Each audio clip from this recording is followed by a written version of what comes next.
Un soir d'octobre, à Sevran, Benjamin et Sandra avaient prévu une soirée tranquille devant la télé avec Dylan, Noémie et Julien. Mais tout changea quand Inès, leur fille, se mit à crier depuis sa chambre, « Papa! Maman, y a une dame qui me regarde dans le coin. » Benjamin se précipita, ouvrit la porte, et sentit aussitôt un froid glacial. Dans l'ombre, une silhouette féminine immobile semblait se tenir à côté du lit. Les rideaux claquaient sans qu'aucune fenêtre ne soit ouverte.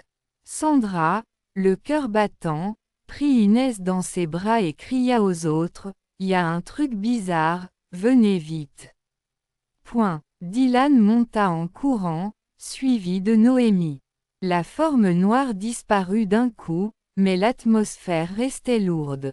Julien, tremblant, bégayait, « J'ai déjà vu ça, à la télé, comme Dédé dans Conjuring. » Benjamin, qui avait toujours aimé les histoires de fantômes, se força à rester calme.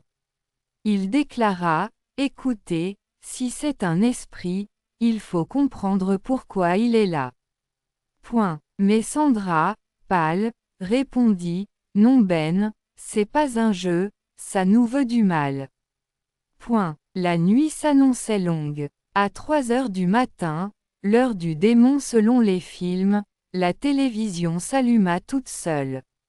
Sur l'écran, un message grésillant apparut, « Je suis ici. » Tout le monde sursauta. Noémie se mit à pleurer, « Éteins ça. Éteins ça. » Mais Benjamin n'avait pas encore atteint la télé que l'image changea. On voyait maintenant leur propre salon, filmé en direct, comme si une caméra invisible était là. La peur gagna le groupe. Dylan hurla, « Voilà, c'est quoi ce délire ?» Il attrapa un couteau de cuisine posé sur la table. Sandra, serrant Inès contre elle, supplia, « On doit sortir d'ici. » Mais en ouvrant la porte, ils découvrirent que le couloir de l'immeuble n'existait plus. À la place, il y avait une église délabrée, couverte de croix renversées. Une voix grave résonna, « Personne ne partira. » Alors, une silhouette connue apparut dans l'ombre, c'était Valak, la nonne démoniaque du film Conjuring 2. Elle s'approchait lentement, ses yeux jaunes brillants. Julien s'écroula au sol, paralysé par la peur.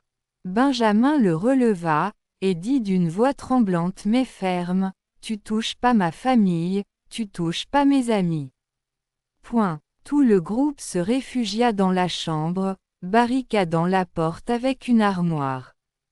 Dylan marmonnait en mode quartier, « Je vais la démonter si elle rentre, je te jure. » Mais tous savaient que la force physique ne servait à rien contre une entité. Sandra prit la parole, avec une conviction nouvelle, « C'est Van tout, je le sens.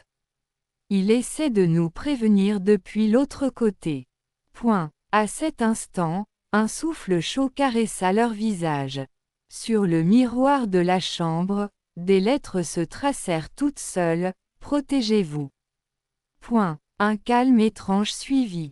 Puis, la porte claqua d'elle-même et Valak avait disparu. Le lendemain matin, tout semblait revenu à la normale. La télé fonctionnait, la porte donnait à nouveau sur le couloir, et l'appartement n'avait plus rien d'anormal. Mais le groupe resta marqué. Benjamin conclut en regardant Sandra, « On a vécu un vrai Conjuring cette nuit. Et crois-moi, ça recommencera. » Et sur la table du salon, un objet qu'il n'avait jamais vu trônait désormais, une vieille poupée au sourire figé.